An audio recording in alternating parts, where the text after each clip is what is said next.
Ya baiklah pemirsa Pol TV untuk membahas lebih lanjut terkait penanganan karhutla di Sumatera Selatan. Saat ini kita sudah terhubung bersama dengan Satgas Humas Operasi Aman Nusa Polda Sumsel, Bapak Kompol Abu Dhani. Halo selamat siang Bapak Abu Dhani. Selamat siang, Cek. Ya, Salam hangat. ya. Baik Bapak Abu Dhani bisa bagaimana Polda Sumsel melihat kondisi karhutla di Sumatera Selatan saat ini Bapak? Baik, terima kasih, Cek Marwan. Kami sebelumnya dari Polda Sumatera Selatan telah mengimbau kepada seluruh lapisan masyarakat untuk tidak membakar hutan maupun lahan dalam hal pembukaan lahan untuk bercocok tanam. Nah, namun penanganan perkara karhutla ini memang sudah memasuki tahap yang cukup memperhatikan. Jadi memperhatikan kepentingan masyarakat untuk bisa bernapas dengan baik ataupun dapat mengganggu aktivitas dari dalam hal penerbangan dan maupun aktivitas masyarakat dalam hal pergi keluar rumah pada saat pagi hari. Karena jarak pandang daripada masyarakat untuk mengendarai sepeda motor itu sangat sangat jaraknya cukup pendek. Ya, Bapak Abu dengan banyaknya kendala tersebut, kira-kira apa Pak faktor utama yang menyebabkan karhutla masih terjadi di sejumlah wilayah di Sumsel? Baik, terima kasih. Jadi faktor utama penyebab daripada karhutla ini adalah kurang kesadaran daripada masyarakat untuk dalam hal bercocok tanam ataupun mereka sengaja untuk membakar lahan yang tidak dihuni ataupun lahan yang nantinya dihuni. Tentunya ini akan kami lakukan penyidikan dengan serius. Demikian. Masyarakat yang seperti apa Pak yang melakukan pembakaran tersebut yang Bapak bilang tadi Pak? Yang kami maksudkan ini bisa orang-orang yang sengaja iseng membuang puntung rokok atau sengaja dia memberikan supaya menjadi suatu hal yang fenomena menjadi orang yang tidak bertanggung jawab ini tentunya perlu diawasi secara intensnya. Ya Bapak, apakah faktor yang paling banyak menyebabkan karhutla dari masyarakat yang Bapak bilang tadi Pak? Ya, terutama pada umumnya mereka membuka lahan dengan untuk bercocok tanam pada umumnya. Nah, namun saat ini Polda Sumsel telah melakukan dengan serius tentang akibat dari pembakaran daripada lahan ini. Demikian, Mas. Ya, dengan banyaknya yang bisa dibilang tadi masyarakat yang membuka lahan secara paksa bisa dibilang ya Pak. Sudah berapa banyak Pak masyarakat yang ditangkap akibat oknum-oknum tersebut?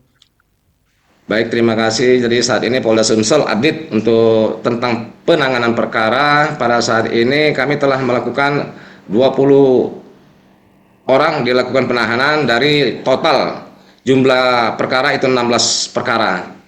Nah, yang kami lakukan sidik itu sudah 4 perkara yang sudah tahap 1 dan 1 perkara sudah tahap P21. Kemudian dua dua dua lagi dalam proses.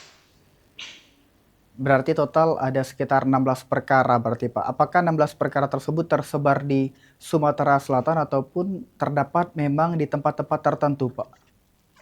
Baik, terima kasih. Jadi pada umumnya berdasarkan data kami yang kami himpun di posko Karhutla ini berbagai macam dari Polres dan kami himpun menjadi satu. Nantinya kami laporkan perkembangan berikutnya dalam hal proses penyidikan.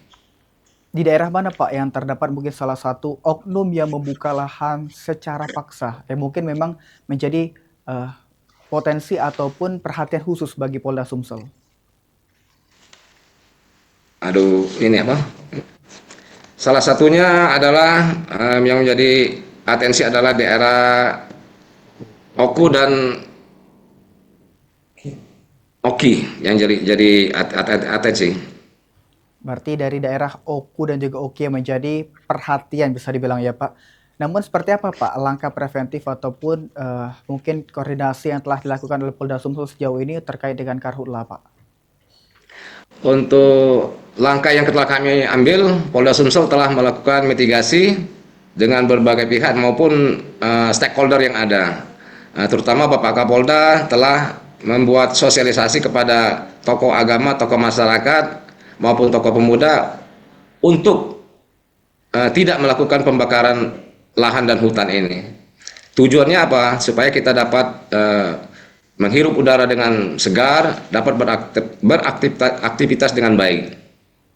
Ya, Bapak, dengan banyaknya koordinasi, kira-kira apa Pak tantangan terbesar yang dihadapi petugas ketika melakukan pemadaman karhutla di lapangan? Nah, terima kasih, Cek. Jadi tantangan yang kami hadapi ini karena kita tidak memiliki kanal-kanal air yang tersedia yang lebih dekat dengan sumber daripada lahan kebakaran itu. Nah, ini memerlukan ekstra keras daripada anggota kami berjibaku untuk memadamkan api dengan cara baik itu menyeberangi sungai untuk mendapatkan sumber air yang untuk dapat memadamkan api. Oke, Bapak Abu Dhani, mungkin dengan banyaknya langkah mungkin telah dilakukan, bagaimana Pak terkait dengan banyaknya faktor yang disebabkan oleh masyarakat atau oknum-oknum yang buka lahan secara paksa, terkait dengan hukum yang akan dipidanakan itu seperti apa Pak? Jadi dalam hal ini perintah Bapak Kapolda langsung kepada seluruh jajaran tidak usah ragu-ragu dalam hal penanganan perkara karhutla ini. Teruskan perkaranya, tindak tegas sampai dengan tingkat Rakara P21. Berarti telah dilakukan penetapan secara tegas bisa dibilang ya Pak untuk menangani karhutla. Nah Bapak, bagaimana jika Polda Sumsel terkait dengan menindak korporasi ataupun perusahaan yang terbukti melakukan kelalaian ataupun terlibat dalam karhutla yang terjadi pada saat ini?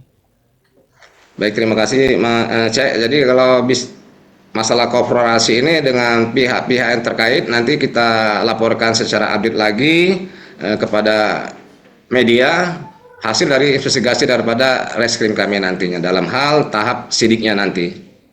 Demikian. Ya, baik Bapak Abu. Bapak, bisa bilang Pak, bagaimana komitmen Polda Sumsel dalam memastikan penanganan karhutla tidak hanya dilakukan ketika kebakaran yang sudah terjadi Pak, tetapi juga melalui pencegahan sebelum terjadinya karhutla?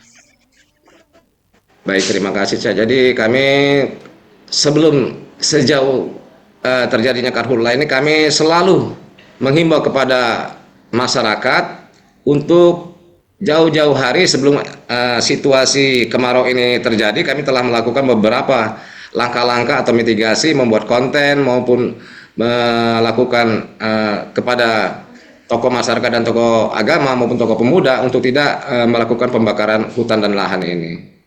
Tujuannya, kepentingannya adalah kita dapat hidup dengan sehat, dapat menghirup udara dengan segar, dan dapat beraktivitas dengan baik.